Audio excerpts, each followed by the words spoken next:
ಇಂದಿನ ಚಿಂತನದ ವಿಷಯ ವಚನಗಳಲ್ಲಿ ವೈಜ್ಞಾನಿಕ ಸಂದೇಶ. ವಚನಗಳಂದರೆ ಅನುಭಾವಿಗಳ ಶರಣರ ಅಂತರಂಗದ ನುಡಿಗಳು ಮತ್ತು ಸ್ವಯಾನುಭಾವದ ನುಡಿಗಳು. ಅವು ಸಾಮಾನ್ಯ ಮಾತುಗಳಲ್ಲ, ಅವರ ಅಂತರಂಗದಿಂದ ಮತ್ತು ಅನುಭವದಿಂದ ಬಂದಂಥ ಮಾತುಗಳು. ಅವುಗಳಲ್ಲಿ ವೈಚಾರಿಕತೆ ಅದ ಮತ್ತು ವೈಜ್ಞಾನಿಕತೆ ಅದ. ಸ್ವಲ್ಪ ವೈಚಾರಿಕತೆ ಅಂದರೆ ಏನು, ವೈಜ್ಞಾನಿಕತೆ ಅಂದರೆ ಏನು, ಒಂದಿಷ್ಟು ಡಿಫರೆನ್ಸ್ ನೋಡೋಣ. ವೈಚಾರಿಕತೆ ಅಂದರೆ ಚಿಂತನಶೀಲತೆ, ವಿಚಾರಶೀಲತೆ. ಅದನ್ನು ನಾವು ತಾರ್ಕಿಕವಾಗಿ ಆ ವಿಚಾರಗಳು ಸತ್ಯ ಇರ್ತಾವ, ಆದರೆ ಪ್ರಾಯೋಗಿಕವಾಗಿ ಅದನ್ನು ತೋರಿಸಲಿಕ್ಕಾಗೋದಿಲ್ಲ. ಉದಾಹರಣೆಗೆ ನಿನ್ನೆ ನಾವು ನೋಡಿದ್ದೀವಿ, ದೇವರು ಕಾಡುವುದಿಲ್ಲ, ದೇವರು ಕಾಡುವುದಿಲ್ಲ, ಕಾಡುವ ದೇವರಲ್ಲ. ಆ ದೇವರು ಕಾಡುವುದಿಲ್ಲ, ಇದು ತಾರ್ಕಿಕವಾಗಿ ಸತ್ಯದ, ಆದರೆ ಅದನ್ನು ನಾವು ವೈಜ್ಞಾನಿಕವಾಗಿ ಅಥವಾ ಪ್ರಾಯೋಗಿಕವಾಗಿ ತೋರಿಸಲಿಕ್ಕಾಗೋದಿಲ್ಲ. ಶುಭ ಅಶುಭ ಮುಹೂರ್ತಗಳು ಇಲ್ಲ. ಸೊ ಇದು ವೈಚಾರಿಕ ದೃಷ್ಟಿಕೋನ. ಇನ್ನು ವೈಜ್ಞಾನಿಕತೆ ಅಂದರೆ ಏನು? ವೈಜ್ಞಾನಿಕತೆ ಅಂದರೆ ಪ್ರಯೋಗಶೀಲತೆ. ಅಲ್ಲಿ ಪ್ರಾಕ್ಟಿಕಲ್ ಆಗಿ ನಾವು ವೈಜ್ಞಾನಿಕ ಸತ್ಯವನ್ನು ತೋರಿಸಲಿಕ್ಕೆ ಆಗ್ತದೆ. ಉದಾಹರಣೆಗೆ ಭೂಮಿಗೆ ಗುರುತ್ವಾಕರ್ಷಣ ಶಕ್ತಿ ಇದೆ, ಅದನ್ನು ನಾವು ತೋರಿಸ್ಲಿಕ್ಕೆ ಆಗ್ತದೆ. ಒಂದು ಭಾರವಾದ ವಸ್ತುವನ್ನು ನಾವು ಮೇಲೆ ಕೆಸಿದ್ರೆ ಅದು ಕೆಳಗೆ ಬೀಳ್ತದೆ, ಎಷ್ಟೇ ಸಲ ಎಸೆದ್ರೂ ಕೆಳಗೆ ಬೀಳ್ತದೆ. ಆಮೇಲೆ ಪ್ರತಿಯೊಂದು ಕ್ರಿಯೆಗೆ ಪ್ರತಿಕ್ರಿಯೆ ಇದೆ. ಆನಂತರ ನಾವು ಯಾವ ಬೀಜವನ್ನು ಬಿತ್ತುತ್ತೀವಲ್ಲ ಅದೇ ಫಲ ಪಡಿತೀವಿ, ಅಥವಾ ಅದೇ ಬೆಳೆಯನ್ನು ಬೆಳಿತೀವಿ. ಗೋಧಿ ಬಿತ್ತಿದ್ರೆ ಗೋಧಿ, ಮಾವಿನ ಬೀಜ ಹಾಕಿದ್ರೆ ಮಾವಿನ ಫಲ. ಇದನ್ನು ನಾವು ಪ್ರಾಕ್ಟಿಕಲಿ ತೋರಿಸ್ಲಿಕ್ಕೆ ಆಗ್ತದೆ. ಇದು ವೈಜ್ಞಾನಿಕತೆ. ಈ ವೈಚಾರಿಕತೆ ಮತ್ತು ವೈಜ್ಞಾನಿಕತೆ ನಮ್ಮ ಶರಣರ ವಚನಗಳಲ್ಲಿ ಭಾಳಷ್ಟು ನಾವು ಕಾಣ್ತೀವಿ. ಅದಕ್ಕಾಗಿ ವಚನಗಳು ಇನ್ನೂ ನಮ್ಮಲ್ಲಿ ಅವು ಶಾಶ್ವತ ಅದಾವೆ. ಯಾವ ವಚನಗಳು ವೈಜ್ಞಾನಿಕ ವೈಚಾರಿಕ ಆಧಾರದ ಮೇಲೆ ಇರ್ತಾವಲ್ಲ ಅವು ಕೊನೆಯವರೆಗೂ ಇರ್ತಾವೆ. ಯಾಕಂದ್ರೆ ವಿಜ್ಞಾನ ಅಂದರೆ ಯಾವಾಗಲೂ ಸತ್ಯ ಇರ್ತದವು. ಪೌರಾಣಿಕ ಉದಾಹರಣೆ ನಮ್ಮ ಶರಣರು ಕೊಡಲಿಲ್ಲ. ಎಲ್ಲರ ಗಾಳಿ ಒಳಗೆ ಹುಟ್ಟಿದ್ರ, ಕಿವಿ ಒಳಗೆ ಹುಟ್ಟಿದ, ಇದು ಪೌರಾಣಿಕ ಉದಾಹರಣೆ. ಇವು ಭಾಳ ದಿವಸ ನಿಲ್ಲುವುದಿಲ್ಲ. ಯಾವ ವೈಜ್ಞಾನಿಕ ತಳಹದಿ ಮೇಲೆ ಅದಾವಲ್ಲ, ಸೈಂಟಿಫಿಕ್ ಬೇಸ್ ಅಂತೀವಲ್ಲ, ಅದು ಯಾವಾಗಲೂ ಇರ್ತದೆ. ಅದಕ್ಕಾಗಿ ವಚನಗಳು 800-900 ವರ್ಷಗಳಾದರೂ ಪ್ರಸ್ತುತ ಅದಾವ, ಯಾವಾಗಲೂ ಪ್ರಸ್ತುತ ಇರ್ತಾವೆ. ಅದರೊಳಗೆ ನೋ ಡೌಟೇ ಇಲ್ಲ. ಅದರೊಳಗೆ ಅಂಥ ಕೆಲವೊಂದು ವಚನಗಳನ್ನು ನಾವು ಇವತ್ತು ನೋಡೋಣ. ಶರಣರು ಏನು ಮಾಡ್ತಾರಂದ್ರೆ, ನಮಗೊಂದು ಸಂದೇಶವನ್ನು ಕೊಡಬೇಕಾಗ್ಯದ. ಆ ಸಂದೇಶವನ್ನು ಹಾಗೆ ಕೊಡಲಿಲ್ಲ ಅವರು. ಮ್ಯಾಲೆ ಒಂದು ವೈಜ್ಞಾನಿಕ ಉದಾಹರಣೆ ಕೊಡ್ತಾರೆ, ಆ ಉದಾಹರಣೆ ಮೂಲಕ ಸಂದೇಶವನ್ನು ಕೊಡ್ತಾರೆ. ಅದು ಭಾಳ ವಿಶೇಷ ಅದ. ಉಳಿದ ಕಡೆ ನೋಡಂಗಿಲ್ಲ, ಬರೇ ಅವರು ಸಂದೇಶವನ್ನು ಕೊಡ್ತಾರೆ. ಆದರೆ ಆ ಸಂದೇಶ ಯಾಕೆ ಅಥವಾ ಹೆಂಗೆ ಬತ್ತು ಅನ್ನೋಕೆ ಮ್ಯಾಲೆ ಏನೋ ಒಂದು ವೈಜ್ಞಾನಿಕ ಉದಾಹರಣೆ ಕೊಡ್ತಾರಲ್ಲ, ಅದು ಬಹಳ ಮುಖ್ಯದ. ಅದು ನಮ್ಮನ್ನು ಗಟ್ಟಿಗೊಳಿಸ್ತದೆ, ಆ ಸಂದೇಶವನ್ನು ಗಟ್ಟಿಗೊಳಿಸ್ತದೆ. Example is better than precept. ಈಗ ನಾವು ಬರೀ ಕ್ಲಾಸಿನೊಳಗೆ ಹುಡುಗರಿಗೆ ಥಿಯರಿ ಬೋಧಿಸಿದ್ರೆ ಆಗೋದಿಲ್ಲ. ಫಿಸಿಕ್ಸ್ ಆಗಲಿ ಕೆಮಿಸ್ಟ್ರಿ ಆಗಲಿ ಬರೀ ಥಿಯರಿ ಹೇಳಿದ್ರೆ ಆಗೋದಿಲ್ಲ. ಪ್ರಾಕ್ಟಿಕಲ್ ಹೇಳಿದಾಗ ಆ ಥಿಯರಿ ಗಟ್ಟಿಗೊಳ್ತದೆ. ಆ ಕಾರ್ಯವನ್ನು ನಮ್ಮ ಶರಣರು ಮಾಡಿದರು. ಅಂಥ ಕೆಲವೊಂದಿಷ್ಟು ವಚನಗಳನ್ನು ನೋಡೋಣ. ಈಗ ಮೊದಲ ವಚನಗಳ ಬಗ್ಗೆನ ನೋಡೋಣ. ವಚನಗಳ ಬಗ್ಗೆ, ವಚನದ ಮಹತ್ವ ಕುರಿತು ವಚನಗಳನ್ನು ಹೇಳಿದಾರಲ್ಲ, ವೈಜ್ಞಾನಿಕ ಉದಾಹರಣೆದೊಂದಿಗೆ ಹೇಳ್ತಾರೆ. ಅಲ್ಲಿನೂ ಮೊದಲೇ ವಚನ ನೋಡ್ರಿ. ವಚನಗಳ ಮಹತ್ವ ಕುರಿತು ವಚನ, ಜೇಡರ ದಾಸಿಮಯ್ಯನವರ ಒಂದು ವಚನ.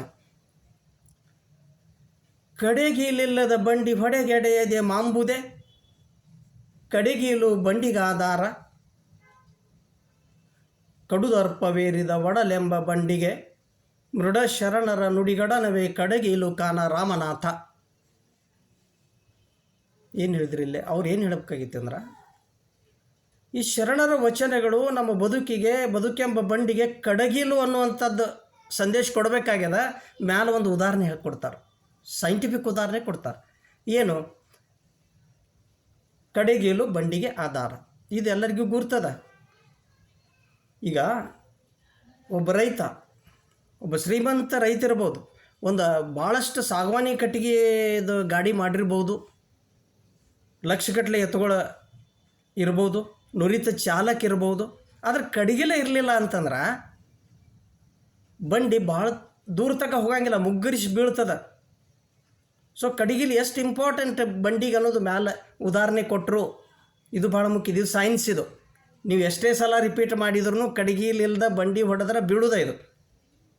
Under identical conditions when you repeat the same thing it gives the same result. ಇದು ಸೈನ್ಸ್. ಇದು ಸೊ ಅದು ಸೈನ್ಸ್ ಕೊಟ್ರಲ್ಲ, ಅದನ್ನು ನಮ್ಮ ಬದುಕಿಗೆ ಅನ್ವಯಿಸಲಿಕ್ಕೆ ಹೇಳ್ತಾರವ್ರು. ಏನು ಹಾಗೆಯೇ ಬದುಕೆಂಬ ಬಡ್ಡಿ ಸನ್ಮಾರ್ಗದಲ್ಲಿ ಹೋಗಬೇಕಾದ್ರೆ ಈ ಮೃಡಶರಣರ ನುಡಿಗಡನವೇ ಅಂದ್ರೆ ಶರಣರ ವಚನಗಳಿಗೆ ಕಡಗಿಲು. ಈ ಶರಣರ ವಚನಗಳು ನಮ್ಮ ಬದುಕೆಂಬ ಬಂಡಿಗೆ ಕಡಗಿಲಾಗಿ ಕೆಲಸ ಮಾಡ್ತಾವ ಅಂತ ಹೇಳಿದ್ರು ಅವ್ರು. ಅದರೊಳಗೆ ಮತ್ತೊಂದು ಶಬ್ದ ಯೂಸ್ ಮಾಡಿದ್ರಲ್ಲಿ, ಕಡುದರ್ಪವೇರಿದ ಒಡಲೆಂಬ ಬಂಡಿಗೆ ಅಂತಾರೆ. ಕಡುದರ್ಪವೇರಿದ ಒಡಲೆಂಬ ಬಂಡಿಗೆ. ಒಬ್ಬೊಬ್ಬರ ಬಂಡಿ ಒಂದೊಂದು ರೀತಿ ಅದಾವೆ. ಒಬ್ಬೊಬ್ಬರು ಅಹಂಕಾರ ತುಂಬಿಕೊಂಡು ಅಡ್ಡಾಡ್ತಿರ್ತಾರೆ. ನಾನು ಭಾಳ ಶಾನ್ಯ, ನಾನು ಶ್ರೇಷ್ಠ, ನಾನು ಹೇಳಿದ್ದ ಸತ್ಯ, ನನ್ನಂಗೆ ಯಾರೂ ಹೇಳಂಗಿಲ್ಲ, ಅಥವಾ ನನ್ನಷ್ಟು ಶ್ರೀಮಂತ ಯಾರೂ ಇಲ್ಲ. ಇದೆಲ್ಲ ಕಡುದರ್ಪವೇರಿದ ಒಡಲೆಂಬ ಬಂಡಿಗೆ. ಇದಕ್ಕೆ ಕಡಿಗಿಲು ಯಾವಂದ್ರೆ ಶರಣರ ವಚನಗಳು. ಅವ್ನು ಮುಂದೆ ವಚನಗಳ ಮೂಲಕ ಕಡಿಗಿಲು ಕೊಟ್ಕೋತ ಹೋಗ್ತಾರೆ. ಅವ್ನು ಒಂದೊಂದು ನೋಡ್ಕೋತ ಹೋಗುನು ಯಾವುದು ಕಡಿಗಿಲು ಅನ್ನೋದು.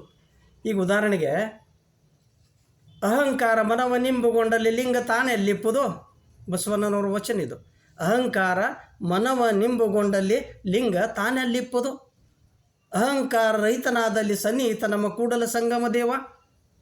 ಅಂದ್ರೆ ಅಹಂಕಾರ ಇತ್ತು ಅಂದ್ರೆ ಅಲ್ಲಿ ಲಿಂಗ ಇರುವುದಿಲ್ಲ, ಅಂದ್ರೆ ಆ ದೈವತ್ವದ ಅನುಭವ ಆಗುವುದಿಲ್ಲ. ಒಳಗೆ ಇದ್ದರೂ ಅದರದ್ದು ಅನುಭವ ಆಗುವುದಿಲ್ಲ. ಇದು ಕಡಿಗಿಲು. ಅಂದರೆ ಏನು ಕಡಿಗಿಲು ಹೇಳ್ತದೆ ಇದು? ಈ ಅಹಂಕಾರವನ್ನು ಕಡಿಮೆ ಮಾಡ್ಕೋ, ಇದೇ ಕಡಿಗಿಲು. ಇರಲಿಲ್ಲ ಅಂತಂದ್ರೆ ನಿನಗೆ ಆಧ್ಯಾತ್ಮಿಕದ ಅನುಭವ ಆಗುವುದಿಲ್ಲ. ಅಹಂಕಾರ ಆಧ್ಯಾತ್ಮಿಕದ ಕಡುವೈರಿ.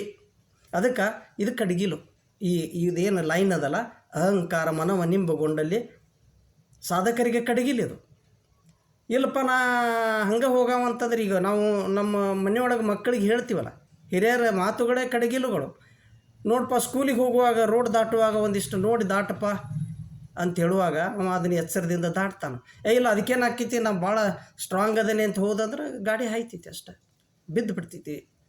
ಸೊ ನಮ್ಮ ಬದುಕೆಂಬ ಬಂಡಿ ಸರಿಯಾದ ಸನ್ಮಾರ್ಗದಲ್ಲಿ ಭಾಳ ದಿವಸ ತನಕ ನಡಿಬೇಕಾದ್ರೆ ಈ ಹಿರಿಯರ ವಚನಗಳೇನದಾವಲ್ಲ, ಉಪದೇಶಗಳದಾವಲ್ಲ, ನಮ್ಮ ಅಭಂಗಗಳೇನದಾವಲ್ಲ, ಭಾಳಷ್ಟು ಜನ ಹಿರಿಯರು ಕೊಟ್ಟರು. ಎಲ್ಲ ದಾರ್ಶನಿಕರ ಮಾತುಗಳೇನದಾವಲ್ಲ ಅವ ಕಡಗಿಲ್ಲ ನಮಗೆ.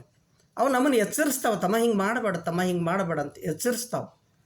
ಉದಾಹರಣೆಗೆ ಬಂದುದ ಕೈಕೊಡಬಲ್ಲಡೆ ನೇಮ, ಬಸವಣ್ಣನವ್ರದ್ದು ಒಂದು ಪಂಚನೇಮದೊಳಗೆ ಮುಂದೆ ನೋಡು ನಾವು. ಪಂಚನೇಮದೊಳಗೆ ಮೊದಲೇ ನೇಮ ಬಂದುದ ಕೈಕೊಳ್ಳಬಲ್ಲಡೆ ನೇಮ. ಏನು ಬರ್ತದಲ್ಲ ಸುಖ ದುಃಖ ಏನು ಬರ್ತದಲ್ಲ ಬದುಕಿನೊಳಗೆ, ಅದು ಪರಮಾತ್ಮನ ಪ್ರಸಾದ ಅಂತ ತಿಳ್ಕೊಂಡು ಮುಂದೆ ಸಾಗಪ್ಪ ಅಂತ ಏನೋ ಒಂದು ಮಾತು ಹೇಳ್ತಾರಲ್ಲ, ನಮಗೆ ಎಂಥ ಒಂದು ಆತ್ಮಸ್ಥೈರ್ಯವನ್ನು ತುಂಬ್ತದೆ. ಹೌದಲ್ಪ, ನನಗಿದು ಬಂದದ, ಅದು ಪರಮಾತ್ಮನ ಪ್ರಸಾದ, ಅವನ ಎಲ್ಲ ಅದನ್ನು ಬಗೆಹರಿಸ್ತಾನಂತ ವಾದೀವಂದ್ರೆ ನಾವು ಅದ್ಭುತವಾಗಿ ಆರಾಮದಿಂದ ಇರ್ತೀವಿ. ಈ ರೀತಿ ನಾವು ಬದುಕನ್ನು ಸಾಗಿಸ್ಬೇಕು. ಅವು ಕಡಿಗಿಲಾಗಿ ಕೆಲಸ ಮಾಡ್ತಾವಂಥೇಳಿ ಮೊದಲನೇ ವಚನ ಹೇಳಿದರು, ವೈಜ್ಞಾನಿಕವಾಗಿ ಹೇಳ್ತಾರೆ. ಇನ್ನು ಎರಡನೇ ವಚನ ನೋಡ್ರಿ, ವಚನಗಳ ಮಹತ್ವ ಕುರಿತು ವಚನ. ನಮ್ಮ ಚನ್ನಬಸವಣ್ಣನವರ, ಅವಿರಳ ಜ್ಞಾನಿ ಚನ್ನಬಸವಣ್ಣನವರ ಒಂದು ವಚನ.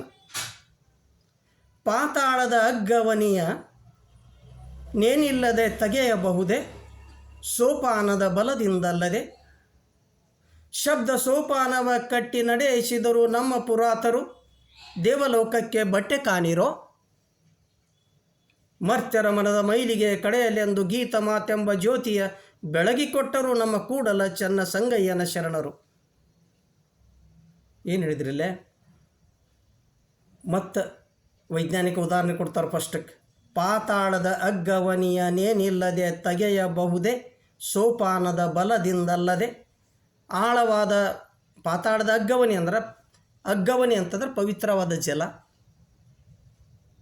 ಅದು ಒಂದು ಆಳವಾದ ಬಾವಿ ಒಳಗದ ಅಂತ ತಿಳ್ಕೊರಿ.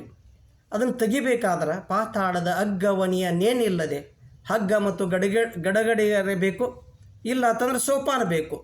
ಎರಡರೊಳಗೆ ಒಂದರೆ ಬೇಕಾಗ್ತದೆ. ಇದು ವೈಜ್ಞಾನಿಕತೆ, ಇದು ವಿಜ್ಞಾನ. ಇದು ಪಾತಾಳದ ಅಗ್ಗವನಿಯ ಸೋಪಾನದ ಬಲದಿಂದಲ್ಲದೆ ತೆಗಿಲಿಕ್ಕೆ ಸಾಧ್ಯನಂತ ಕೇಳ್ತಾರೆ. ತೆಗಿಲಿಕ್ಕೆ ಆಗುವುದಿಲ್ಲ. ನೆಕ್ಸ್ಟ್ ಹೇಳ್ತಾರೆ, ಇದನ್ನು ಹೇಳಬೇಕಾಗಿತ್ತು ಅವ್ರಿಗೆ. ಏನು? ಶಬ್ದ ಸೋಪಾನವ ಕಟ್ಟಿ ನಡೆಯಿಸಿದರು ನಮ್ಮ ಪುರಾತರು ದೇವಲೋಕಕ್ಕೆ ಬಟ್ಟೆ ಕಾಣಿರೋ. ಶಬ್ದ ಸೋಪಾನವನ್ನು ಕಟ್ಟಿಕೊಟ್ರು. ಶಬ್ದ ಸೋಪಾನ ಅಂದ್ರೆ ವಚನಗಳು. ಇವನು ಕಟ್ಟಿಕೊಟ್ರು ಎಲ್ಲಿ ಹೋಗಲಿಕ್ಕೆ? ನಮ್ಮ ಅಂತರಂಗದಲ್ಲಿರುವ ಪರಮಾನಂದವೆಂಬ ಜಲ ಅದ, ಅದನ್ನು ಅನುಭವಿಸಲಿಕ್ಕೆ ವಚನಗಳೆಂಬ ಶಬ್ದ ಸೋಪಾನಗಳನ್ನು ಕಟ್ಟಿಕೊಟ್ರು. ಅದರ ಮೂಲಕ ನೀನು ಅದನ್ನು ಅನುಭವಿಸು. ಅಂದ್ರೆ ದೇವಲೋಕಕ್ಕೆ ಬಟ್ಟೆ ಕಾಣಿರೋ. ದೈವತ್ವವನ್ನು ಅನುಭವಿಸೋದು ದೇವಲೋಕಕ್ಕೆ ಅಂದ್ರೆ ಮತ್ತೆ ಎಲ್ಲೇ ದೇವಲೋಕಕ್ಕೆ ಹೋಗ್ಲಾಕೆ ಹೇಳಕತ್ತಾರೆ, ಮ್ಯಾಲೆ ಹೋಗ್ಲಾಕೆ ಹೇಳಕತ್ತಿಲ್ಲ ಅವ್ರು. ಕೆಳಗದ ಎಲ್ಲದ ಅಂತರಂಗದೊಳಗದ ಪರಮಾನಂದದ ಜಲ. ಅಲ್ಲಿ ಇದು ಇಂಟರ್ನಲ್ ಜರ್ನಿ ಅದ ನಮ್ಮದು, ಎಕ್ಸ್ಟರ್ನಲ್ ಜರ್ನಿ ಇಲ್ಲ. ಇಲ್ಲಿದು ನಾವು ಅಲ್ಲಿ ಹೋಗ್ಬೇಕು, ಇಲ್ಲಿ ಹೋಗ್ಬೇಕು, ಆ ಮೇಳಕ್ಕೆ ಹೋಗ್ಬೇಕು, ಈ ಮೇಳಕ್ಕೆ ಹೋಗ್ಬೇಕು, ಏನೂ ಇಲ್ಲ. It is internal journey. ಒಳಗೆ ಹೋಗಬೇಕು. ಒಳಗೆ ಪರಮಾನಂದವೆಂಬ ಜಲ ಅದ. ಅದನ್ನು ನೀವು ಅನುಭವಿಸಬೇಕಾದ್ರೆ ವಚನಗಳ ಶಬ್ದ ಸೋಪಾನಗಳ ಮೂಲಕ ಹೋಗ್ರಿ. ಶಬ್ದ ಸೋಪಾನಗಳನ್ನು ಕಟ್ಟಿಕೊಟ್ರು. ಈ ಶಬ್ದ ಸೋಪಾನಗಳ ಮೂಲಕ ದೈವತ್ವವನ್ನು ಅನುಭವಿಸೋದು. ಅದನ್ನೇ ನಿನ್ನೆ ಹೇಳಿದರು ವಿವೇಕಾನಂದರು. ಏನು? Religion is the manifestation of divinity already within man. ಅಂತರ್ಗತವಾಗಿದೆ ಅದು, ಬಹಿರ್ಗತ ಇಲ್ಲದು. ಅಂತರ್ಗತವಾದ ದೈವತ್ವವನ್ನು ಅನುಭವಿಸುವ ದಾರಿಯೇ ಧರ್ಮ ಅಂತೇನು ಹೇಳಿದ್ರಲ್ಲ, ಅಂತರ್ಗತವಾದ ಆ ದೈವತ್ವವನ್ನು ಅನುಭವಿಸಲಿಕ್ಕೆ ಶಬ್ದ ಸೋಪಾನಗಳನ್ನು ಅಂದ್ರೆ ವಚನಗಳನ್ನು ನಮ್ಮ ಶರಣರು ಕೊಟ್ಟರು. ನೆಕ್ಸ್ಟ್ ಬರ್ತಾರ, ನೆಕ್ಸ್ಟ್ ಲೈನ್. ಮರ್ತ್ಯರ ಮನದ ಮೈಲಿಗೆಯ ಕಡೆಯಲ್ಲೆಂದು ಗೀತ ಮಾತೆಂಬ ಜ್ಯೋತಿಯ ಬೆಳಗಿ ಕೊಟ್ಟರು ನಮ್ಮ ಕೂಡಲ ಚೆನ್ನ ಸಂಗಯ್ಯನ ಶರಣರು. ಏನಿದು? ಮರ್ತ್ಯರ ಮನದ ಮೈಲಿಗೆಯ ಕಡೆಯಲ್ಲೆಂದು, ಮನುಷ್ಯರಲ್ಲಿರುವ ಅಜ್ಞಾನವೆಂಬ ಮೈಲಿಗೆಯನ್ನು ಕಳೆದು ಹಾಕ್ಲಾಕ ಗೀತ ಮಾತೆಂಬ ಜ್ಯೋತಿಯ ಈ ವಚನಗಳೇನದಾವಲ್ಲ, ಗೀತ ಮಾತೆಂಬ ಜ್ಯೋತಿಗಳು, ಜ್ಞಾನದ ಜ್ಯೋತಿಗಳು. ಗೀತ ಮಾತೆಂಬ ಅಂತಂದ್ರೆ ಎರಡು ಅರ್ಥ ಅದಾವೆ. ಅಪ್ಪರು ಹೇಳಿದರು, ಸಿದ್ದೇಶ್ವರಪ್ಪರು. ಒಂದು ಹೃದಯದಿಂದ ಬಂದಂಥ ಮಾತುಗಳು, ಇನ್ನೊಂದು ಮಾತಾಡೋಕ್ಕೂ ಬರ್ತೈತಿ, ಹಾಡೋಕ್ಕೂ ಬರ್ತೈತಿ. ಗೀತ ಮಾತೆಂಬ ಆಗಡೆ ಅಕ್ಕಾರು ಪ್ರಾರ್ಥನೆ ಹೇಳಿದ್ರಲ್ಲ, ಮಾತಾಡೋಕ್ಕೂ ಬರ್ತದೆ, ಹಾಡೋಕ್ಕೂ ಬರ್ತದೆ. ಗೀತ ಮಾತೆಂಬ ಜ್ಯೋತಿಯ, ಜ್ಞಾನದ ಜ್ಯೋತಿಯ ಬೆಳಗಿ ಕೊಟ್ಟರು. ಹಂಗೆ ಕೊಡಲಿಲ್ಲ ನಮಗೆ, ಇದು ಭಾಳ ಮುಖ್ಯದ. ತಾವು ಅದನ್ನು ಬೆಳಗಿಸ್ಕೊಂಡ್ರು, ನಮಗಷ್ಟು ಕೊಟ್ಟು ಹೋಗ್ಯಾರು. ಆ ಜ್ಞಾನದ ಬೆಳಕಿನಲ್ಲಿ ನಾವು ಹೋಗಬೇಕಾಗ್ಯದ. ಇದು ವಚನದ ಸಂದೇಶ. ಆ ಜ್ಞಾನದ ಬೆಳಕೇನು ಮಾಡ್ತದೆ? ನಮ್ಮಲ್ಲಿ ಅಂತರಂಗದಲ್ಲಿರುವ ಅಜ್ಞಾನವನ್ನು ತೆಗೆದು ಹಾಕಿ ಅರಿವನ್ನು ನೀಡ್ತದೆ. ಇದು ವಚನಗಳ ಮಹತ್ವ ಕುರಿತಾದ ಒಂದೆರಡು ವಚನಗಳು. ಇನ್ನು ಒಂದಿಷ್ಟು ವೈಜ್ಞಾನಿಕ ಸಂದೇಶ ನೀಡುವ ವಚನಗಳನ್ನು ಒಂದಿಷ್ಟು ಡಿವೈಡ್ ಮಾಡೋಣ. ದೇಹದ ಬಗ್ಗೆ ಏನು ಹೇಳಿದರು, ಮನಸ್ಸಿನ ಬಗ್ಗೆ ಏನು ಹೇಳಿದರು, ಸತ್ಸಂಗದ ಬಗ್ಗೆ ಏನು ಹೇಳಿದರು, ಆನಂತರ ಸಮನ್ವಯತೆ, ಸಮಾನತೆ, ಹೀಗೆ ಒಂದಿಷ್ಟು ಎಷ್ಟು ಟೈಮ್ ಸಿಕ್ಕಷ್ಟು ನೋಡೋಣ. ಈಗ ದೇಹದ ಬಗ್ಗೆ ಹೇಳ್ತಾರೆ. ಯಾಕಂದರೆ ದೈಹಿಕ ಆರೋಗ್ಯನೂ ಅಷ್ಟೇ ಮುಖ್ಯ, ಮಾನಸಿಕ ಆರೋಗ್ಯನೂ ಅಷ್ಟೇ ಮುಖ್ಯ ಅಂತ ಶರಣರು ಹೇಳ್ತಾರೆ. ಅಂಥ ಒಂದು ಕೆಲವು ದೈಹಿಕ ಆರೋಗ್ಯದ ಬಗ್ಗೆ ಅಥವಾ ದೇಹದ ಮಹತ್ವ ಕುರಿತು ಒಂದಿಷ್ಟು ವಚನ ನೋಡೋಣ. ಈ ಸದೃಢವಾದ ಶರೀರದಲ್ಲಿ ಸ್ವಸ್ಥ ಮನಸ್ಸಿರುತ್ತದೆ ಮತ್ತು ಸ್ವಸ್ಥ ಮನಸ್ಸಿನಿಂದ ಮಾತ್ರ ಆಧ್ಯಾತ್ಮಿಕ ಸಾಧನೆ ಸಾಧ್ಯ ಎಂಬುದನ್ನು ಮನಗಂಡ ಶರಣರು ಶಾರೀರಿಕ ಮತ್ತು ಮಾನಸಿಕ ಬೆಳವಣಿಗೆಗೆ ಆದ್ಯತೆ ಕೊಟ್ಟರು. ಪ್ರತಿದಿನ ಸತ್ಯಶುದ್ಧ ಕಾಯಕದಲ್ಲಿ ತೊಡಗುವುದರಿಂದ ದೇಹ ಮತ್ತು ಮನಸ್ಸು ಆರೋಗ್ಯವಾಗಿರುತ್ತವೆ. ಅನೇಕರು ನಾಶವಾಗುವ ದೇಹದತ್ತ ಉದಾಸೀನತೆ ತೋರಿಸಿದರೆ ಶರಣರು ಆತ್ಮ ಚೈತನ್ಯಕ್ಕೆ ರಕ್ಷಣೆ ಕೊಡುವ ಶರೀರಕ್ಕೂ ಪ್ರಾಶಸ್ತ್ಯ ಕೊಟ್ಟರು. ಅವ್ರು ಹೇಳಿರ್ಬೋದು, ಏನು ಸ್ಥಾವರ ಕಳಿವುಂಟು ಜಂಗಮ ಕಳಿವಿಲ್ಲ ಅಂತ ಹೇಳಿದ್ರಲ್ಲ. ಸ್ಥಾವರ ಕಳಿವುಂಟು ಜಂಗಮ ಕಳಿವಿಲ್ಲ ಅಂತಂದ್ರೆ ಈ ದೇಹ ನಾಶ ಆಗ್ತದೆ, ಆತ್ಮ ನಾಶ ಆಗುವುದಿಲ್ಲ ಅಂತ ಏನು ಹೇಳಿದಾರಲ್ಲ, ಆ ದೇಹ ನಾಶ ಆಗ್ತೈತೆ ಅಂತ ಅದನ್ನು ಬೇಕಾಬಿಟ್ಟಿಯಾಗಿ ಬಿಡಬೇಡ. ಯಾಕಂದ್ರೆ ಆತ್ಮದ ರಕ್ಷಣೆ ಅದು ಅದನ್ನು ನೀನು ಕೇರ್ ಮಾಡು, ಇದನ್ನು ಕೇರ್ ಮಾಡಂತ ಎರಡನ್ನೂ ಅವರು ಹೇಳಿದರು. ಯಾಕಂದ್ರೆ ಆತ್ಮ ಚೈತನ್ಯಕ್ಕೆ ರಕ್ಷಣೆ ಕೊಡುವ ಶರೀರಕ್ಕೂ ಪ್ರಾಶಸ್ತ್ಯ ಕೊಟ್ಟರು. ದೇಹವೇ ದೇವಾಲಯ, ಕಾಯಕವೇ ಕೈಲಾಸವೆಂದು ದೇಹದ ಮಹತ್ವ ತಿಳಿಸಿದರು. ಇನ್ನೊಂದು ಕಡೆ ಕಾಯವೇ ಕೈಲಾಸ ಅಂದರು ಷಣ್ಮುಖ ಶಿವೆಗಳು. ದೇಹವೇ ದೇವಾಲಯ ಅಂತ ಬಸವಣ್ಣ ಹೇಳಿದ್ರು. ಬಸವಣ್ಣನವರು ಒಂದು ಕಡೆ ಕಾಯವೇ ಕೈಲಾಸ, ಷಣ್ಮುಖ ಶಿವೆಗಳು ಕಾಯವೇ ಕೈಲಾಸ ಅಂತ ಹೇಳಿದರು. ಇನ್ನು ಅಲ್ಲಮರು ಏನು ಹೇಳ್ತಾರೆ ದೇಹದ ಕುರಿತು ನೋಡೋಣ. ಅಲ್ಲಮರು ದೇಹವನ್ನು ತುಂಬಿದ ಬಂಡಿಗೆ ಹೋಲಿಸ್ತಾರೆ. ಇದು ಖಾಲಿ ಬಂಡಿ ಅಲ್ಲ, ಇದು ತುಂಬಿದ ಬಂಡಿ ಅದ. ಇದನ್ನು ಒಂದಿಷ್ಟು ನೋಡಿ ಬ್ಯಾಲೆನ್ಸ್ ಆಗಿ ಹೊಡಿಪ. ಖಾಲಿ ಬಂಡಿ ಅಂದರೆ ಒಂದಿಟ್ಟು ಏನೋ ಸ್ಪೀಡಾಗಿ ಹೋಗ್ಬೋದು. ತುಂಬಿದ ಬಂಡಿ ನೀವು ರೈತರ ಮನೆ ಒಕ್ಕಲ್ತನ ಇದ್ದಾರೆ ಗುರ್ತಾಗ್ತೈತಿ. ಜೋಳದ ಚೀಲದ ಬಂಡಿ ಒಳಗೆ ಭಾಳಷ್ಟು ಚೀಲ ತುಂಬಿತ್ತಂದ್ರೆ ಅವ್ನು ರೈತ ಭಾಳ ಸಾವಕಾಶ ಹೊಡಿತಿರ್ತಾನೆ ಗಾಡಿ. ಇಲ್ಲ ಅಂತಂದ್ರೆ ಯಾಕಂದ್ರೆ ಮೊದಲ ಅವಾಗ ರೋಡ್ ಸರಿ ಇರ್ತಿದ್ದಿಲ್ಲ. ಒಂದಿಷ್ಟು ಏನಾದರೂ ಇಂಬ್ಯಾಲೆನ್ಸ್ ಆಗ್ತಂದ್ರೆ ಗಾಡಿ ಮುಗ್ಗರಿಸಿ ಬೀಳುವಂಥ ಪಾಸಿಬಿಲಿಟೀಸ್ ಇರ್ತಾವೆ. ಅದಕ್ಕೆ ಅಲ್ಲಮರು ಒಂದಿಷ್ಟು ಎಚ್ಚರಿಕೆ ಮಾತು ಹೇಳ್ತಾರೆ. ಏನು ವಚನದ ಮೂಲಕ ಹೇಳ್ತಾರೆ ನೋಡ್ರಿ. ಕಾಲುಗಳೆಂಬವು ಗಾಲಿ ಕಂಡಯ್ಯ, ದೇಹವೆಂಬುದು ತುಂಬಿದ ಬಂಡಿ ಕಂಡಯ್ಯ, ಬಂಡಿಯ ಹೊಡೆಯುವವ ರೈವರು ಮಾನಿಸರು, ಒಬ್ಬರಿಗೊಬ್ಬರು ಸಮವಿಲ್ಲವಯ್ಯ, ಅದರಿಚ್ಛೆಯ ನರಿದು ಹೊಡೆಯದಿದ್ದಡೆ ಅದರಚ್ಚು ಮುರಿಯುತ್ತು ಗುಹೇಶ್ವರ. ಅದರಚ್ಚು ಮುರಿಯುತ್ತು ಗುಹೇಶ್ವರ ಅಂದರೆ ನೀವು ಬ್ಯಾಲೆನ್ಸ್ ಆಗಿ ಹೊಡಿಲಿಲ್ಲ ಅಂದ್ರೆ ಅಚ್ಚು ಮುರ್ಕೊಂಡು ಬೀಳ್ತೈತಿ ಗಾಡಿ ಅನ್ನೋ ಎಚ್ಚರಿಕೆಯನ್ನು ಕೊಡಬೇಕಾಗೈತಿ. ವೈಜ್ಞಾನಿಕ ಉದಾಹರಣೆ ಕೊಡ್ತಾರಲ್ಲಿ. ಯಾಕಂದ್ರೆ ಗಾಡಿದ ಉದಾಹರಣೆ ಕೊಡ್ತಾರೆ. ನಾವು ಎಚ್ಚರಿಕೆಯಿಂದ ಗಾಡಿ ಹೊಡಿಲಿಲ್ಲ ಅಂದ್ರೆ ಅಚ್ಚು ಮುರ್ಕೊಂಡು ಬೀಳ್ತೈತಿ. ಇದು ವೈಜ್ಞಾನಿಕ ಸತ್ಯನದ. ಹಂಗೆ ನಿಂದು ಗಾಡಿನೂ ಶರೀರನೂ ಹಂಗೆ ಅಂತ ಹೇಳ್ತಾರೆ ಅವ್ರು. ಏನು ಹೇಳಿದರು? ಕಾಲುಗಳೆಂಬವು ಗಾಲಿ ಕಂಡಯ್ಯ, ದೇಹವೆಂಬುದು ತುಂಬಿದ ಬಂಡಿ ಕಂಡಯ್ಯ. ಇದು ದೇಹ ಖಾಲಿ ಬಂಡಿ ಅಲ್ಲ ತಮ್ಮ. ಅದು ಭಾವನೆ, ವಿಚಾರ, ಆಸೆಗಳು, ಅನುಭವಗಳು, ಕನಸುಗಳೆಂಬ ಸರಕುಗಳಿಂದ ತುಂಬಿದ ಬಂಡಿ. ಎಲ್ಲರ ಬಂಡಿ ತುಂಬಿದ ಬಂಡಿನ ಇದು. ಖಾಲಿ ಬಂಡಿ ಇಲ್ಲ, ಯಾರ್ದು ಖಾಲಿ ಇಲ್ಲ. ಈ ಬಂಡಿಯನ್ನು 5 ಚಾಲಕರು ನಡೆಸುತ್ತಾರೆ. ಬಂಡಿಯ ಹೊಡೆಯುವವ ರೈವರು ಮಾನೀಸರು. ಯೂಶ್ವಲಿ 2 ಎತ್ತಿನ ಗಾಡಿ ನೋಡಿರಿ, 1 ಎತ್ತಿನ ಗಾಡಿ ನೋಡಿರಿ. ಈ ಶರೀರವೆಂಬ ಬಂಡಿಯನ್ನು ಹೊಡೆಯವ್ರು ಎಷ್ಟು ಮಂದಿ ಅದಾರ ಅಂದ್ರೆ ಇಲ್ಲಿ 5 ಜನ ಅದಾರ, 5 ಚಾಲಕರು ಅದಾರ. ಯಾರವರು? ಈ ಶಬ್ದ, ಈ ಪಂಚ ವಿಷಯಗಳೇನದವಲ್ಲ, ಶಬ್ದ, ಸ್ಪರ್ಶ, ರೂಪ, ರಸ, ಗಂಧ, ಇವುಗಳ ಬಯಕೆಗಳೇ ಇವ ಅಂತಲ್ಲ, ಇವುಗಳ ಬಯಕೆಗಳೇ. ನಾನು ಅದನ್ನು ನೋಡಬೇಕು, ಇದನ್ನು ತಿನ್ನಬೇಕು ಅಂತೇನು ಬಯಕೆಗಳದಾವಲ್ಲ, ಇವರೇ 5 ಚಾಲಕರು. ಇವರಲ್ಲಿ ಸಮವಿಲ್ಲ, ಏಕತೆ ಇಲ್ಲ. ಒಬ್ಬನು ಶಬ್ದದ ಕಡೆ ಎಳೆದರೆ ಇನ್ನೊಬ್ಬನು ರೂಪದ ಕಡೆ, ಮತ್ತೊಬ್ಬನು ರಸದ ಕಡೆ ಎಳೆಯುತ್ತಾನೆ. ಅದು it depends on the person. ಒಬ್ಬೊಬ್ರದ್ದು 5 ಕಡೆನೂ ಎಳಿತಿರ್ಬೇಕು, ಒಬ್ಬೊಬ್ರದ್ದು 1 ಕಡೆ ಎಳಿತಿರ್ಬೇಕು, ಒಬ್ಬೊಬ್ರದ್ದು 2 ಕಡೆ ಎಳಿತಿರ್ಬೇಕು, ಒಬ್ಬೊಬ್ರದ್ದು ಯಾವ ಕಡೆನೂ ಎಳಿಲಿಲ್ಲ ಅಂತಂದ್ರೆ ಅವ ಶರಣಾಗ್ತಾನೆ. It depends on that person. ಆದ್ರೆ 5 ಕಡೆ ಎಳಿಲಾಕೆ ಹಚ್ಚಂದ್ರೆ ಮುಗ್ದ ಹೋತು. ತಮ್ಮ ಇಚ್ಛೆಗೆ ಅನುಸಾರವಾಗಿ ಈ ಬಂಡೆಯನ್ನು ಎಳೆಯುತ್ತಿರುವುದರಿಂದ, ಇವು 5 ಎತ್ತುಗಳು ಏನದವಲ್ಲ, ತಮ್ಮ ಇಚ್ಛೆಗೆ ಅನುಸಾರವಾಗಿ ಈ ಬಂಡೆಯನ್ನು ಎಳೆಯುತ್ತಿರುವುದರಿಂದ ಬಂಡಿಯ ನಿಯಂತ್ರಣ ತಪ್ಪುತ್ತದೆ.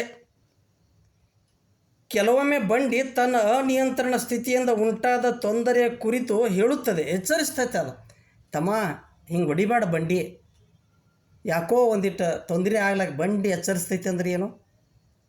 ಆ ಬಂಡಿ ಹೇಳಲಿಕ್ಕೂ ಬಂಡಿ ಅಲ್ಲಿ ಹೇಳೋದಿಲ್ಲ, ಆದರೆ ಶರೀರ ಹೇಳ್ತೈತೆ. ಭಾಳ ಕುಡಿಬೇಡುತ್ತಮ್ಮ, ಭಾಳ ಗುಟ್ಕಾ ತಿನ್ಬೇಡುತ್ತಮ್ಮ, ಭಾಳ ಇದನ್ನು ಮಾಡಬೇಡುತ್ತಮ್ಮ. ಅಥವಾ ಅಡ್ಮಿಟ್ ಆದಾಗ ಡಾಕ್ಟರ್ ಹೇಳ್ತಾರೆ, ಎಚ್ಚರಿಕೆ ಮಾಡ್ತಾರೆ. ಆದರೆ ಕೆಲವೊಬ್ರು ಹಿಂಗೆ ಅದಾರಲ್ಲ, ಡಾಕ್ಟರ್ ಇನ್ನೊಮ್ಮೆ ಕುಡಿದಂದ್ರೆ ನೀವು ದವಾಖಾನೆಗೆ ತೊಗೊಳೋದಿಲ್ಲ ಅಂದರೂ ಕುಡಿಲಾಕ ಚಾಲೂ ಮಾಡ್ತಾರೆ. ಅಂಥ ಜನನೂ ಅದಾರ. ಅಂದ್ರೆ ಅದು ಎಚ್ಚರಿಕೆ ಗಂಟೆಯನ್ನು ಆಲಿಸೋದಿಲ್ಲ. ಎಚ್ಚರಿಕೆಯನ್ನು ಆಲಿಸದೆ ಬಂಡಿಯನ್ನು ಹೊಡೆದರೆ ಅದರಿಚ್ಛೆಯ ನರಿದು ಹೊಡೆಯದಿದ್ದಡೆ. ಇದ ಪಾಯಿಂಟ್. ಎಚ್ಚರಿಕೆಯನ್ನು ಆಲಿಸದೆ ಬಂಡಿಯನ್ನು ಹೊಡೆದರೆ ಬಂಡಿಯ ಅಚ್ಚು ಮುರಿದುಕೊಂಡು ಬೀಳುತ್ತದೆ. ಅಚ್ಚಂದ್ರೆ ಏನು? ಸೆಂಟ್ರದಾಗ ಒಂದು ಎಕ್ಸಲ್ ಅಂತ ಇರ್ತೈತಿ, ಅಚ್ಚದು. ಆ ಕಡೆ ಈ ಕಡೆ ಹಾರಿ ಇರ್ತಾವೆ, ಅದಕ್ಕೆ ಗಾಲಿ ಇರ್ತಾವೆ. ಅಚ್ಚ ಮುರ್ಕೊಂಡು ಬಿತ್ತು ಅಂದ್ರೆ ಮುಗಿದೋತು, ಬಂಡಿ ಪೂರ್ತಿ ಬಿದ್ದು ಬಿಡ್ತೈತೆ. ಅದು ಏನೇನು ಉಳಿಯಂಗಿಲ್ಲ ಅಲ್ಲಿ. ಅಂದರೆ ದೈಹಿಕ ಬದುಕು ಹಾಳಾಗುತ್ತದೆ ಎಂದು ಅಲ್ಲಮರು ದೇಹವೆಂಬ ಬಂಡಿಯನ್ನು ಎಚ್ಚರದಿಂದ ನಡೆಸಲು ತಿಳಿಸುತ್ತಾರೆ. ಎಚ್ಚರ ತಪ್ಪಿ ನಡೆಸಿದ್ದಕ್ಕಾಗಿ ಕೆಲವೊಂದು ಬಂಡಿ ನೋಡಿರಿ ನೀವು, ಎಲ್ಲೆಲ್ಲಿ ಏನೇನು ಬೀಳ್ತಾವೆ. ಕೆಲವೊಂದು ಈ ಮದ್ಯಪಾನ ವ್ಯಸನಕ್ಕೆ ಅಂಟಿಕೊಂಡು ಲಿವರ್ ಕೆಡಿಸ್ಕೊತಾವೆ. ಶರಿ ಅಂಗಡಿ ಮುಂದೆ ಬಂಡಿ ಬಿದ್ದಾವೆ, ಕೆಲವೊಂದು ಏಡ್ಸ್ ರೋಗಕ್ಕೆ ಅಂಟಿಕೊಂಡವ ಬಂಡಿ, ಕೆಲವು ತಂಬಾಕು ಸೇವನೆಗೆ ಅಂಟಿಕೊಂಡು ಕ್ಯಾನ್ಸರ್ ರೋಗದಿಂದ ಬಳಲುತ್ತಿವೆ. ದೈಹಿಕ ಬದುಕು ಹಾಳಾದರೆ ಆಧ್ಯಾತ್ಮಿಕ ಸಾಧನೆ ಕನಸಿನ ಮಾತಾಗಿ ಉಳಿಯುತ್ತದೆ. ಇನ್ನು ಶರೀರಕ್ಕೆ ರೋಗ ಬರೋದು ಬೇರೆ, ಈ ಕ್ಯಾನ್ಸರ್ ಅಂತ ಶಬ್ದ ಬತ್ತಲ್ಲ, ಹಂಗನೂ ಬರಬಹುದು. ಆದರೆ ಅದು ಸ್ವಯಂಕೃತ ಅಪರಾಧ ಅಲ್ಲ, ನ್ಯಾಚುರಲಿ ಬರಲಿ. ನಮಗೆ ದೇವರು ಏನೇನು ನಮ್ಮದು ನಾವು ಅನುಭವಿಸೋದೈತಲ್ಲ ಅದನ್ನು ಅನುಭವಿಸೋನು. ಅದನ್ನು ಸ್ವಯಂಕೃತವಾಗಿ ನಾವು ಏನೇನಾರೇ ಮಾಡ್ಕೊಳ್ಳೋದು ಬೇಡ, ಬಂಡಿ ಕೆಡಿಸ್ಕೊಳ್ಳೋದು ಬೇಡ ಅನ್ನೋದೇ ಇಲ್ಲಿ ಅಲಂಬರ ಒಂದು ಸಂದೇಶ. ಇದು ದೇಹವೆಂಬ ಬಂಡಿ ನಿಯಂತ್ರಣದಲ್ಲಿರಬೇಕಾದರೆ ಪಂಚ ವಿಷಯಗಳ ಸೆಳೆತ ನಿಯಂತ್ರಣದಲ್ಲಿರಬೇಕು. ಯಾಕಂದ್ರೆ ಆ 5 ಎತ್ತುಗಳು ಏನದವಲ್ಲ ಅವು ನಿಯಂತ್ರಣದೊಳಗಿರಬೇಕು. ಅವು ಥರ ಮುಗ್ದಾನ ಏನೈತಲ್ಲ ಅಷ್ಟು ಮತ್ತು ಮುಗ್ದಾನ ಹಿಡಿಯೋ ಮನಸ್ಸದನ್ನು ಬೇರೆ, ಅದನ್ನು ಬೇರೆ ವಚನಕ್ಕೆ ಬರೋಣ. ಅದು ನಿಯಂತ್ರಣದೊಳಗಿರಬೇಕು. ಅವುಗಳ ಬಯಕೆಗಳನ್ನೆಲ್ಲ ಪೂರೈಸಲಿಕ್ಕೆ ಹೋದರೆ ಇಲ್ಲಪ್ಪ ಒಮ್ಮೆ ಈ ವಿಷಯಗಳ ಬಯಕೆಯನ್ನು ಎಲ್ಲ ಪೂರೈಸೇ ಬರ್ತಾನಂತ ಹೋದ್ರೆ ಅದು ಸಾಧ್ಯನೇ ಇಲ್ಲ ಜೀವನದೊಳಗೆ. ಯಾಕಂದ್ರೆ ಅಗ್ನಿಯಲ್ಲಿ ತುಪ್ಪ ಸುರಿದಂತೆ ಅವು ಮತ್ತಷ್ಟು ವಿಕಾರಗೊಳ್ಳುತ್ತವೆ. ನಾನೆಲ್ಲ ಅವನು ಮುಗಿಸೇ ಬರ್ತಾನಂದ್ರೆ ಅವು ಮತ್ತಷ್ಟು ವಿಕಾರಗೊಂಡು ನಿನಗೆ ವಾಪಸ್ ಬರಲಿಕ್ಕೆ ಸಾಧ್ಯ ಇಲ್ಲ, ಆ ಲೆವೆಲ್ಗೆ ಹೋಗ್ತೈತಿ. ಅದಕ್ಕಾಗಿ ಅವುಗಳನ್ನು ಸಮತೆ ಸೈರನೆಯಿಂದ ನಿಯಂತ್ರಿಸಬೇಕು, ವಿವೇಕದಿಂದ ಅವರು ಪ್ರಸಾದೀಕರಣಗೊಳಿಸಬೇಕು. ಇದು ಅಲ್ಲಮರ ಒಂದು ವಚನ. ಅದನ್ನೇ ಈ ಪಂಚ ವಿಷಯಗಳಿಂದ ಹೆಂಗೆ ಮನುಷ್ಯ ಕೆಡ್ತಾನೋ ಅನ್ನೋಕೆ ಇನ್ನೊಂದು ವಚನ ನಮ್ಮ ಷಣ್ಮುಖ ಶಿವಯೋಗಿಗಳು ಹೇಳ್ತಾರೆ.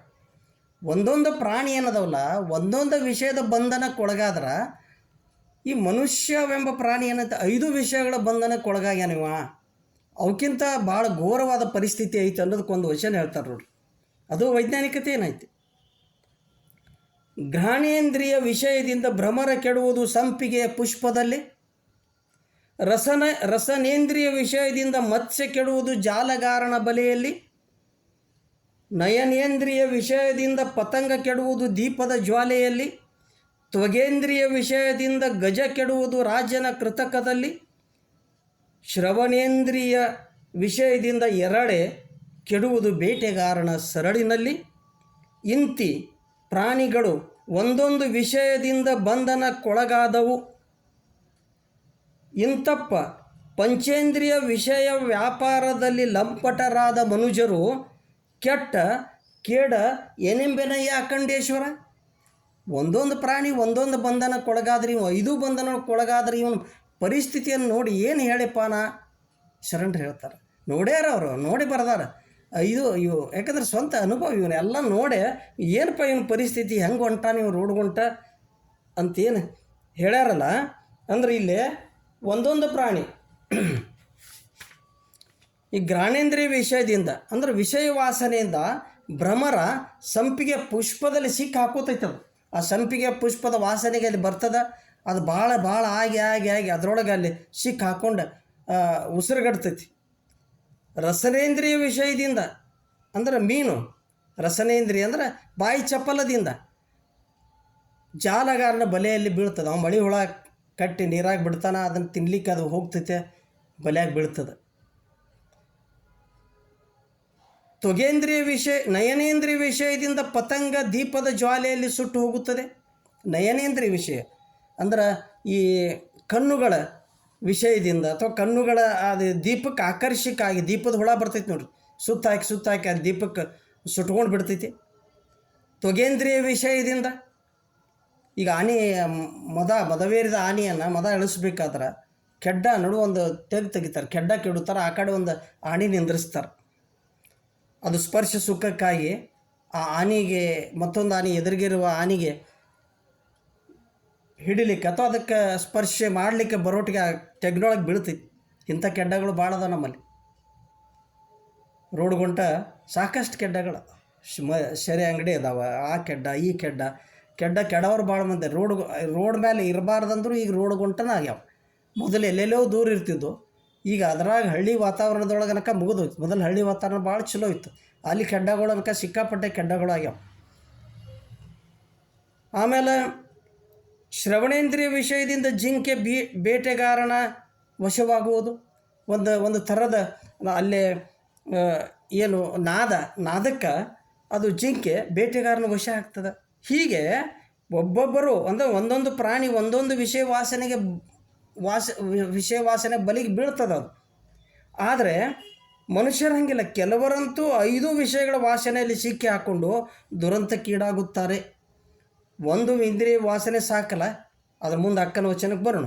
ಹೀಗೆ ಇಂದ್ರಿಯ ವಾಸನೆಗಳು ನಮ್ಮ ನಿಯಂತ್ರಣದಲ್ಲಿ ಇರಬೇಕು ಅಂದರೆ ನಮ್ಮ ಬಂಡಿ ಚೆನ್ನಾಗಿ ಹೋಗ್ತದೆ ಅನ್ನೋದು ಬೇಕು. ಅಲ್ಲಿ ವಿಜ್ಡಮ್ ಬೇಕಾಗ್ತೈತಿ, ವಿವೇಕ ಬೇಕಾಗ್ತೈತಿ, ಮನಸ್ಸು ಬೇಕಾದ ಹೇಳ್ತೈತೆ. ಅದು ಸಿಗಾರೆಟ್ ಸೇದು ಯಾರ್ದಾರ ನೋಡಿ ಸಿಗಾರೆಟ್ ಸೇದತ್ ಹೇಳ್ತದೆ, ಇನ್ನಟ್ ಸೇದು ಚೇನ್ ಸ್ಮೋಕರ್ ಆಗತ್ತೆ ಹೇಳ್ತದೆ. ಅಡ್ಮಿಟ್ ಆದಾಗ ಹಾಸ್ಪಿಟಲ್ದಾಗೆ ಅಡ್ಮಿಟ್ ಆದಾಗ ಮತ್ತು ಅದ ಮನಸ್ಸು ಇಟ್ಟ್ಯಾರು ಸೇದಂದಿದ್ರೆ ನಿನಗತ್ತೆ ಹೇಳ್ತದೆ. ಸೊ ಮನಸ್ಸು ನಮ್ಮ ಈ ಇಂದ್ರಿಯಗಳು ನಮ್ಮ ನಿಯಂತ್ರಣದಲ್ಲಿರಬೇಕು, ಅದಕ್ಕೆ ವಿವೇಕ ಬೇಕಾಗ್ತೈತೆ ಅಷ್ಟೆ. ಸಿಗಾರೆಟ್ ಈಸ್ ಇಂಜೂರಿಯಸ್ ಟು ಹೆಲ್ತ್ ಅಂತ ಸಿಗಾರೆಟ್ ಪ್ಯಾಕೆಟ್ದ ಮೇಲೆ ಬರೆದದ್ದು ಓದುತ್ತಾರೆ ಮತ್ತು ಸೇದುತ್ತಾರೆ. ಅದಕ್ಕೆ ಇನ್ನೇನು ಮಾಡೋದು? ಅದಕ್ಕೆ ಈ ಬಂಡಿ ಅಂಥವ್ರ ಬಂಡಿ ಏನಾಗ್ತೈತಿ, ಅಲ್ಲೆಷ್ಟು ಇಲ್ಲಷ್ಟು ಜಲ್ದಿ ಹಚ್ಚು ಬರ್ಕೊಂಡು ಬೀಳ್ತೈತಿ ಅನ್ನುವಂಥ ಅಲ್ಲಮರ ವಚನ. ಇದು ದೈಹಿಕ ಆರೋಗ್ಯದ ಕುರಿತಾದ ಒಂದು ವಚನ. ನಾವು ದೈಹಿಕವಾಗಿ ನಾವು ಯಾವಾಗಲೂ ಆರೋಗ್ಯದಿಂದ ಇರಬೇಕಾದ್ರೆ ಒಂದಿಷ್ಟು ಇಂದ್ರಿಯಗಳ ನಿಯಂತ್ರಣ ಇರಬೇಕು, ವಿಷಯ ವಾಸನೆಗಳ ನಿಯಂತ್ರಣ ಇರಬೇಕು ಅನ್ನೋದು ಹೇಳಿದರು. ಇನ್ನು ಅಕ್ಕಮಹಾದೇವಿ ಈ ದೈಹಿಕ ಆರೋಗ್ಯಕ್ಕೆ ಆಹಾರ ಒಂದಿಷ್ಟು ನಿಯಂತ್ರಣ ಮಾಡ್ಕೋರಿ ಅಂತ ಹೇಳ್ತಾರೆ. ಅವ್ರೇನು ಹೇಳಿದ್ರು ಇಲ್ಲೇ, ಕೂಡಲ ಸಂಗಮ ದೇವ ನೊಲಿಸ ಬಂದ ಪ್ರಸಾದ ಕಾಯವ ಕೆಡಿಸಲಾಗದು ಎಂದು ಬಸವಣ್ಣನವರು ಹೇಳುವಂತೆ, ಪ್ರಸಾದ ಕಾಯ ಅಂದರೆ ಇದಕ್ಕೆ ಅವರು ಚನ್ನಮಲ್ಲಿಕಾರ್ಜುನನ ನೊಲಿಸ ಬಂದ ಕಾಯ ಕೆಡಿಸದೆ ಉಳಿಸಿಕೊಡಿರಯ್ಯ ಎಂದು ಅಕ್ಕಮಹಾದೇವಿಯವರು ಸಂದೇಶ ನೀಡ್ತಾರೆ ವಚನದ ಮೂಲಕ. ಏನದು ವಚನ? ಆಹಾರವ ಕಿರಿದು ಮಾಡಿರನ್ನ ಆಹಾರದಿಂದ ವ್ಯಾಧಿ ಹಬ್ಬಿ ಬಲಿಯುವುದಯ್ಯ. ಆಹಾರದಿಂ ನಿದ್ರೆಯಂ ತಾಮಸ, ಅಜ್ಞಾನ ಮೈಮರಹು, ಅಜ್ಞಾನದಿಂ ಕಾಮವಿಕಾರ ಹೆಚ್ಚಿ, ಕಾಯವಿಕಾರ ಮನೋವಿಕಾರ ಇಂದ್ರಿಯ ವಿಕಾರ ಭಾವವಿಕಾರ ವಾಯುವಿಕಾರವನ್ನುಂಟು ಮಾಡಿ ಸೃಷ್ಟಿಗೆ ತಹುದಾದ ಕಾಯದ ಅತಿಪೋಷಣೆ ಬೇಡ. ಅತಿಪೋಷಣೆ ಮೃತ್ಯುವೆಂಬುದು. ಜಪ ತಪ ಧ್ಯಾನ ಧಾರಣ ಪೂಜೆಗೆ ಸೂಕ್ಷ್ಮದಿಂ ತನು ಮಾತ್ರವಿದ್ದರೆ ಸಾಲದೆ. ತನು ಪೋಷಣೆಯಿಂದ ತಾಮಸ ಹೆಚ್ಚಿ, ಅಜ್ಞಾನದಿಂ ವಿರಕ್ತಿ ಹಾನಿ, ಅರಿವು ನಷ್ಟ ಪರವು ದೂರ. ನಿರಕೆ ನಿಲವಿಲ್ಲದ ಕಾರಣ ಚನ್ನಮಲ್ಲಿಕಾರ್ಜುನ ನೊಲಿಸ ಬಂದ ಕಾಯವ ಕೆಡಿಸದೆ ಕಳಿರಯ್ಯ. ಈ ಅಕ್ಕನ ಆಹಾರ ಸೂತ್ರ ಏನೈತಲ್ಲ ಅಗಾಧವಾದದ್ದು. ಆಹಾರ ಏನಿರ್ಬೇಕಂತ ಹೇಳ್ತಾರೆ ಇಲ್ಲೇ, ಆಹಾರವ ಕಿರಿದು ಮಾಡಿರನ್ನ ಆದಷ್ಟು ಕಡಿಮೆ ಊಟ ಮಾಡ್ಬೇಕು ನಾವು. ಇದು ಭಾಳ ಮುಖ್ಯದ. ಇನ್ನಷ್ಟು ನಮಗೆ ಹಸಿವು ಐತಿ ಅನ್ನೋಷ್ಟಿಗೆ 75% ಊಟ ಮಾಡಿದರೆ ಸಾಕು ಅಂತ ಭಾಳ ಜನ ಆರೋಗ್ಯದ ಸೂತ್ರ ಹೇಳ್ತಾರೆ. ಆಹಾರ ಹಿತಮಿತವಾಗಿರಬೇಕು ಮತ್ತು ಆಹಾರ ಸಾತ್ವಿಕವಾಗಿರ್ಬೇಕು. ಅತಿಯಾದ ಆಹಾರ ಸೇವನೆಯಿಂದ ನಿದ್ರೆ ಹೆಚ್ಚುತ್ತದೆ. ಅತಿಯಾದ ನಿದ್ರೆಯಿಂದ ತಾಮಸ ಅಜ್ಞಾನ ಮರಹು ಹೆಚ್ಚುತ್ತದೆ. ಅಜ್ಞಾನದಿಂದ ಕಾಮವಿಕಾರ ಹೆಚ್ಚಿ ತನು ಮನ ಇಂದ್ರಿಯ ಭಾವ ವಿಕಾರಗೊಳ್ಳುತ್ತವೆ. ವಾಯುವಿಕಾರ ಹೆಚ್ಚುತ್ತದೆ. ಶರೀರದ ಅತಿಯಾದ ಪೋಷಣೆ ಮೃತ್ಯುವಿಗೆ ಸಮಾನ, ಸಾಧನೆಗೆ ವಿಘ್ನವಾದುದು. ಅತಿಯಾದ ಪೋಷಣೆಯಿಂದ ಅರಿವು ನಷ್ಟವಾಗಿ ಬರೀ ಶರೀರದ ಕಡೆ ಲಕ್ಷ್ಯ ಕೊಟ್ರೆ ಏನಾಗ್ತೈತಿ? ಅರಿವು ನಷ್ಟ ಆಗ್ತೈತಿ. ಆಧ್ಯಾತ್ಮಿಕ ಕಡೆದ ಲಕ್ಷಣ ಬರೋಂಗಿಲ್ಲ, ದೂರವಾಗುತ್ತದೆ. ಆಧ್ಯಾತ್ಮಿಕ ಸಾಧನೆಗೆ ಪೂರಕವಾಗುವ ಸೂಕ್ಷ್ಮತನು ಸಾಕು. ದೇವನನ್ನು ಒಲಿಸಲು ಬಂದ ಈ ಶರೀರವನ್ನು ಅತಿಯಾದ ಪೋಷಣೆಯಿಂದ ಕೆಡಿಸಿಕೊಳ್ಳದಂತೆ ಎಚ್ಚರ ವಹಿಸಿ ಎಂಬ ಅಕ್ಕನವರ ದೈಹಿಕ ಆರೋಗ್ಯ ಸೂತ್ರ ಅತ್ಯಂತ ವೈಜ್ಞಾನಿಕವಾಗಿದೆ. ಆಹಾರ ಕಡಿಮೆ ಇದ್ದಷ್ಟು ಆರೋಗ್ಯ ಆಯುಷ್ಯ ಹೆಚ್ಚುತ್ತದೆ. ಜಗತ್ತಿನಲ್ಲಿ ಕಂಡದ್ದೆಲ್ಲವನ್ನು ಕೊಂಡು ತಿಂದು ವ್ಯಾಧಿ ಹೆಚ್ಚಾಗಿ ಸತ್ತವರ ಸಂಖ್ಯೆ ಹೆಚ್ಚಿದೆ. ನೋಡ್ರಿ, ಇಲ್ಲಿ ಕಂಡದ್ದೆಲ್ಲವನ್ನು ಕೊಂಡು ತಿಂದು ವ್ಯಾಧಿ ಹೆಚ್ಚಾಗಿ ಸತ್ತವರ ಸಂಖ್ಯೆ ಹೆಚ್ಚಿದೆ. ಆಹಾರವಿಲ್ಲದೆ ಸತ್ತವರ ಸಂಖ್ಯೆ ಬಹಳ ಕಡಿಮೆ ಇದೆ. ದೇಹವನ್ನು ತಿನ್ನುವ ಯಂತ್ರವೆಂದುಕೊಳ್ಳಬಾರದು.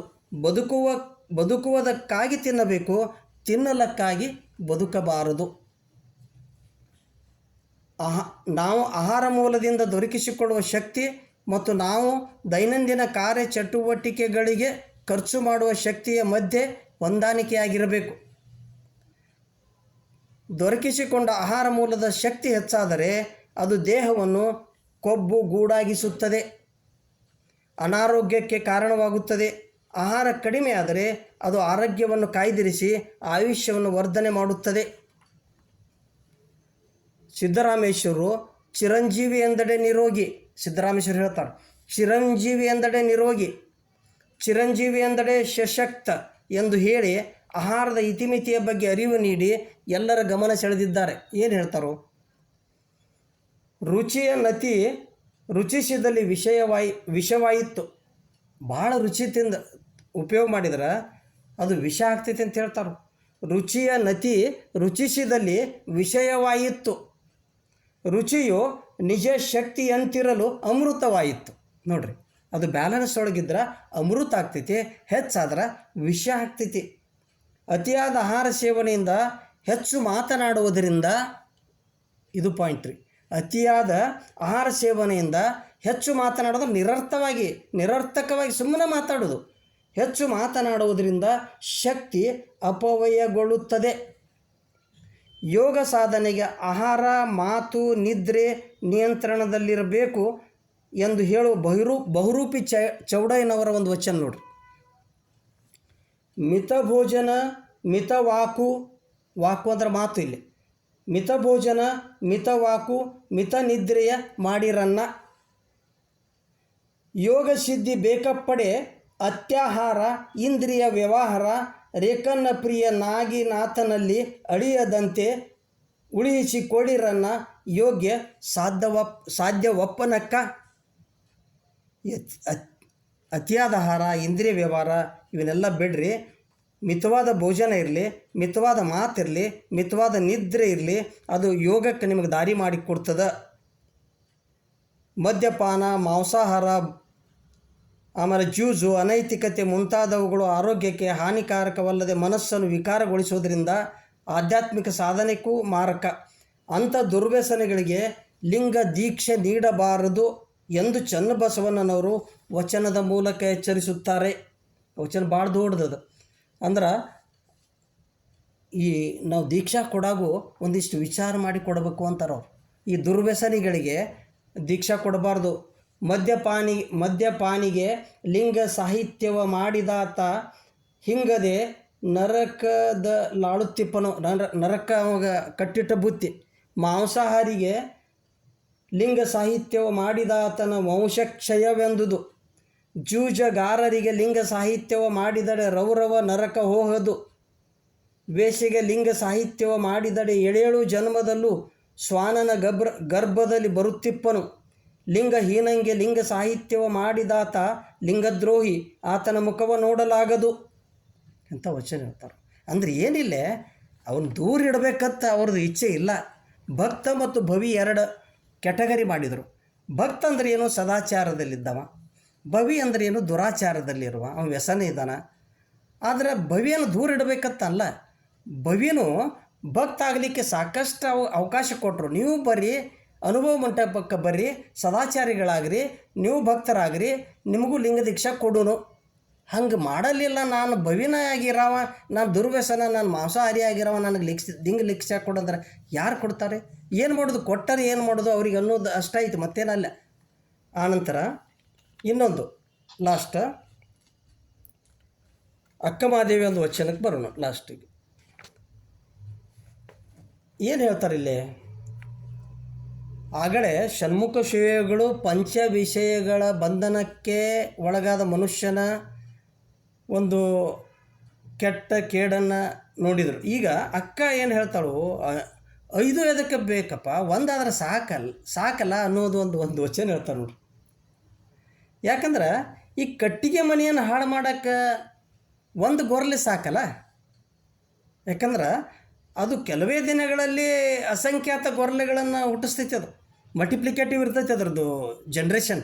ಒಂದು ಗೊರಲಿಕ್ಕೆ ಕಟ್ಟಿಗೆ ಮನೆಯಾಗ ಸೇರ್ಕೋತಂದ್ರೆ ಅದು ಸಾವಿರ ಗೊರಲೆಯಾಗಿ ಇಡೀ ಮನಿನ ಕೆಡವಿಬಿಡ್ತೈತಿ. ಹಂಗೆ ಒಂದು ವ್ಯಸನ ಒಳಗೆ ಹೋದ್ರೆ ಸಾಕಲ್ಲ, ಇಡೀ ಶರೀರವೆಂಬ ಮನಿನ ಹಾಳು ಮಾಡ್ತೈತಿ ಅನ್ನೋಕ್ಕೊಂದು ವಚನ ಹೇಳ್ತಾರೆ ನೋಡ್ರಿ. ಪಂಚೇಂದ್ರಿಯಗಳೊಳಗೆ ಒಂದಕ್ಕೆ ಪ್ರಿಯನಾದಡೆ ಸಾಲದೆ. ಸಪ್ತ ವ್ಯಸನಗಳೊಳಗೆ ಒಂದಕ್ಕೆ ಪ್ರಿಯನಾದಡೆ ಸಾಲದೆ ರತ್ನದ ಸಂಕೋಲೆಯಾದಡೇನೋ ಬಂಧನ ಬಿಡುವುದೇ ಚನ್ನಮಲ್ಲಿಕಾರ್ಜುನ. ಇಲ್ಲಿ ವಿಜ್ಞಾನ ಎಲ್ಲೈತಿ ಲಾಸ್ಟಕ್ಕೆ ನೋಡ್ರಿ. ರತ್ನದ ಸಂಕೋಲೆಯಾದಡೇನು ಬಂಧನ ಬಿಡುವುದೇ ಚನ್ನಮಲ್ಲಿಕಾರ್ಜುನ. ಈ ಬೇಡಿ ರತ್ನದೈತೆ ಅಂದ್ರೆ ಏನು? ಅದು ಬಂಧನ ಅಲ್ಲ. ಎದುರ್ದಿದ್ರೇನು, ಕೆಬ್ಬಣದಿರಲಿ ಬೆಳ್ಳಿದಿರಲಿ ಎದುರ್ದಿರಲಿ ಬಂಧನನ. ಹಂಗೆ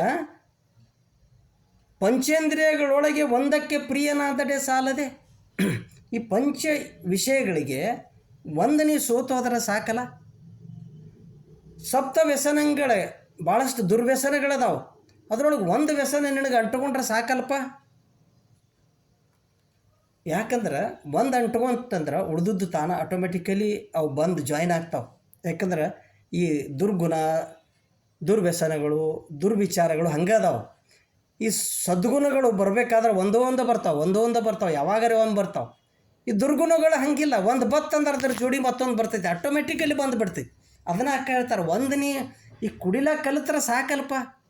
ಕುಡಿಲಾಕ ಕಲಿತೆ ಅಂದ್ರೆ ನೀ ಹೋಗ್ತಿ ಮತ್ತು ಜೂಜ್ ಆಡಕ್ಕೆ ಹೋಗ್ತಿ, ಮತ್ತೇನೇನೋ ಅವ್ರ ಸಂಘದಿಂದ ಮತ್ತೇನೇನೋ ಚಟ ಬೀಳ್ತಾವೆ, ಒಂದು ಸಾಕಲ್ಲ. ಆನಂತರ ಈಗ ಅದನ್ನು ನೋಡ್ರಿ, ಬೇಟೆ,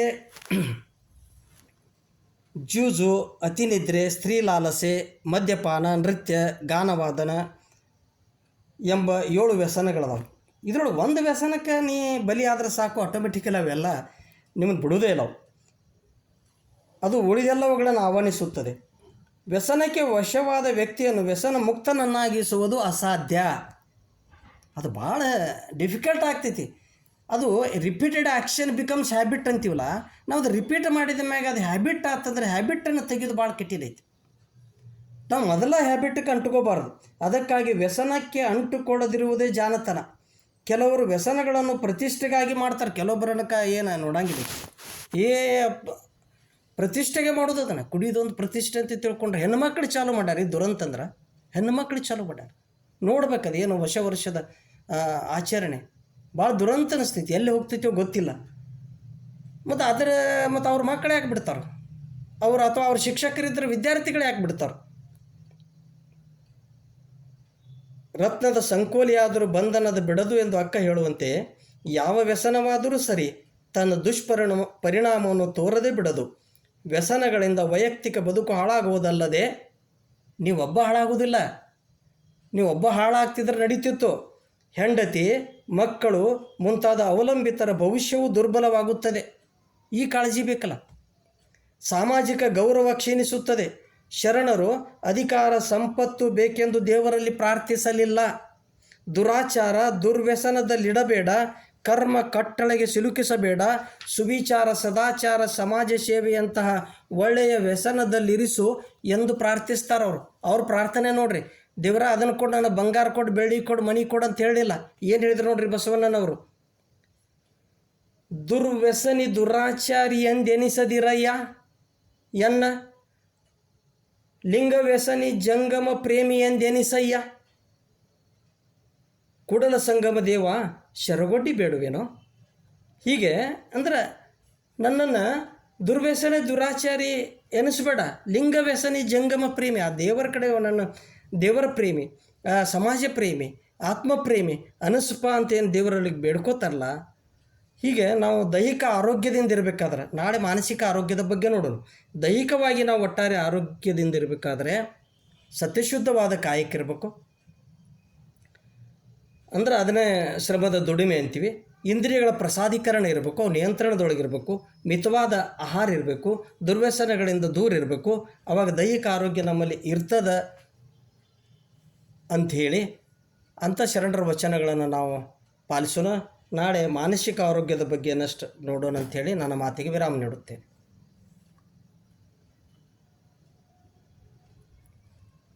ಧನ್ಯವಾದಗಳು ರೀ ಶರಣಾರ್ಥಿಗಳು. ವಚನಗಳಲ್ಲಿ ಈ ವೈಚಾರಿಕ ಸಂದೇಶಗಳು, ವೈಜ್ಞಾನಿಕ ಸಂದೇಶಗಳನ್ನು ಬಹಳಷ್ಟು ಅಂದ್ರೆ ಇವತ್ತು